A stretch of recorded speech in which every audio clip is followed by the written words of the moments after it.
Hello, everyone. We are at Cydaea, Spider Queen. I hate pronouncing spider names, I guess is what I'm getting at here. This is Inferno mode. It is not solo. It is me and two of my friends, Nate and Tyler. Thanks very much to them for helping me put together this video, and helping me progress in Inferno mode, because it's super difficult. So our general strategy here, I have built sort of like off-tankish, I guess. I can at least take a hit. Tyler, our demon hunter that you see shooting the giant orbs down at the bottom there, is 100% glass cannon. So if he actually, I think if he gets hit once by one of these little spiders or that acid goo, I'm pretty sure he just dies straight up. I think he was unable to avoid that, so we just told him, well, do you have anything that increases your damage more? So he's basically got one hit point right now. So my skill set right now is Frost Nova with Cold Snap, Energy Armor with Force Armor to limit damage to 35% of my health, Hydra with Venom Hydra. It actually does a ton of damage in its Venom pool, and also it's something that you can just throw on the ground and keep running. So it's really nice for this, where I'm going to have to kite a lot.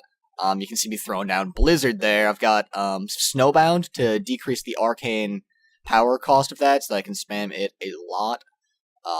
And that's just great for kiting these spiders. I really like the build that I ended up using here. And then I've got Teleport with Wormhole and Magic Missile with Charge Blast. So Wormhole makes it so that I can use Teleport 4 times in 1 second, and then it goes on cooldown again. So yeah, Charge Blast is my signature spell. That's what I'm spamming here. That's my biggest source of damage for the Spider Queen herself. Everything else is just basically on here to deal with the spiders, deal with the little spiders, the ads here, and in fact just try and keep them away from Tyler is a big part of what my strategy is about. I really like the usage of Snowbound here, just because that way you can really always keep those spiders slowed. And our strategy is basically just to keep in a pack and deal damage when we don't have to run away from stuff, and other than that, just stop, don't get hurt, basically. By far the tankiest person on our team is Nate, the Barbarian. His in-game name is Jewfish there. He's just basically built a really huge amount of armor and magic resist. A bit of vitality to round things out, and he's pretty much just skilled to be a meat shield between Tyler and me and all of the things that want to kill us.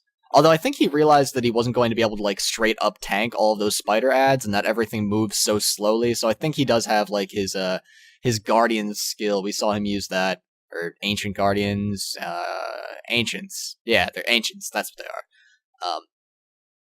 Where he summons 3 dudes and they pound away at people. And there, Tyler got touched by a spider. So now we have to try and figure out how exactly to resurrect him. Because basically, I can deal a little bit of damage, but pretty much nothing is going to die very quickly without Tyler here. So we're not kiting quite as aggressively. You saw Nate kind of got surrounded by spiders there. He's going to be okay. He's going to be okay just because he is the one that can take the hits in this fight. But we need to clear out this space down into the right here in order to rescue Tyler. Oh, all right. I'm going for it. I'm going for the res. And I did get the resurrection there. And so he's just waiting to pop up because right now he's surrounded by spiders. And if he gets hit once, he dies. In terms of the equipment that I have, it is exactly the same as the equipment in the Belial video. If I showed you that I haven't actually recorded that video yet, so it's a little bit dangerous of me to just be like, oh yeah, it's the same as that video, that I don't really remember whether I show you my equipment in or not. The stats that I'm emphasizing the most for my build would be magic resistance and armor, with intelligence also in there. Intelligence probably a little bit higher than those. But, yeah, so the way that you should actually be building is, when you're looking at the auction house, it turns out that magic resist, armor, strength, dexterity, and intelligence are all sort of the same, except for you get a damage boost from your primary one, depending on which class you are. Magic resist is just 10 times more potent than those other stats for damage reduction. But other classes' stats, so like the Demon Hunter's dexterity, even though I'm a wizard, it's still worth just as much to me as armor is.